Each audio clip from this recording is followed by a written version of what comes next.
Police Staff Sergeant Dr. Aidelin Bustamante Barrido, representing the Philippines.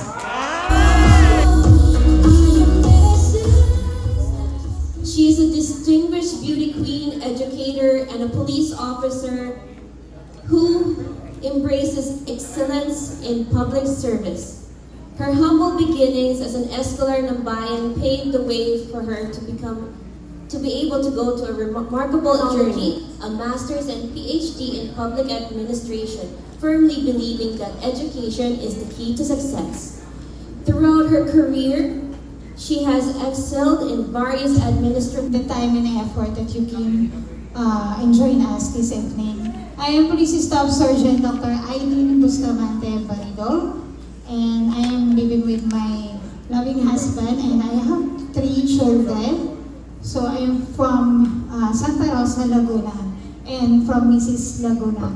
I'm very thankful for the Mrs. Philippines International for giving me this opportunity to compete in the international pageant as the representative of the Philippines. And of course, the Philippine National Police extended their warm support with me. They are with me in winning the crown for Mrs. National Universe.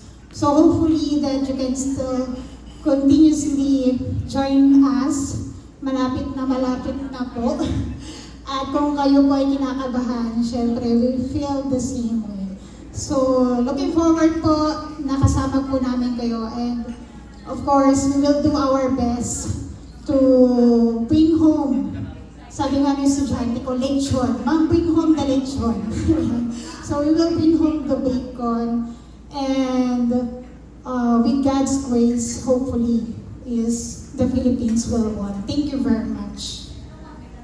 Is why should you be our next Mrs. National Universe 2024? Thank you very much, sir. So I believe that I have the traits, the qualities, the beauty of to be the Mrs. National Universe, as I have shown it to my profile, to my accomplishments, to my achievements, and to my family. So I am Police Staff Sergeant Dr. Aidelin Bustamante Barrido, aiming to be the Mrs. National Universe 2024.